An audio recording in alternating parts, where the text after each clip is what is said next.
Tiniyak ng Malacanang ang patuloy na hakbang ng pamahalaan para higit pang mapababa ang presyo ng bigas kasabay ng paghahanap din ng solusyon habang binabalanse ang posibleng epekto nito sa mga nasa sektor ng agrikultura. Si Alvin Baltazar ng Radyo Pilipinas sa Balitang Pambansa.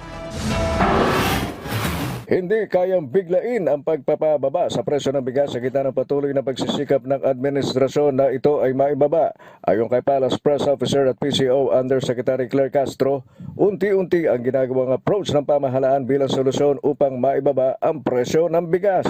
Mahirap naman ni Castro na gawing agad ang napakamurang presyo ng bigas gayong baka may epekto naman ito sa mga nasa agriculture sector.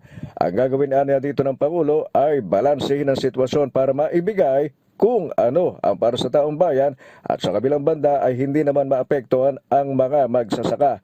May mga hakbang na ni Castro na ginagawa ukol dito gaya ng ginagawang pagbabagsak ng NFA rice sa mga LGU na bahagi ng aksyon ng gobyerno sa gitna ng umiiral na food security emergency.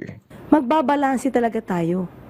Magbabalanse ang Pangulo para maibigay yung dapat sa taong bayan and at the same time hindi maapektuhan masyado yung ibang sektor. Naniniwala din sa Atty. Castro na pipilitin pa din kayanin ng pamahalaan na maabot ang kagustuhan ni Pangulong Marcos na maging 20 pesos kada kilo ang presyo ng bigas. Ayon kay Atty. Castro, walang kwestiyon na nais ng Pangulo na maabot ang nasabing kagustuhan. Sinabi naman ito ng Chief Executive ayon sa PCO official, kaya't sisikapin na niyang kayanin ng Pangulo na mapababa ang presyo ng bigas sa gayong halaga.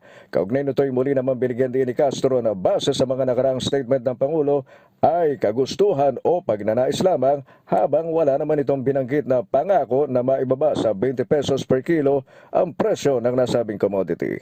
Nais, of course, gusto natin lahat. Kung 10 pesos nga lang, pwede, di ba? Pero, ginusto lang ito ng Pangulo. At pag sinabi niyang ginusto, pipiliting kayanin. Para sa Balitang Pambansa, Alvin Baltazar ng Radyo Pilipinas.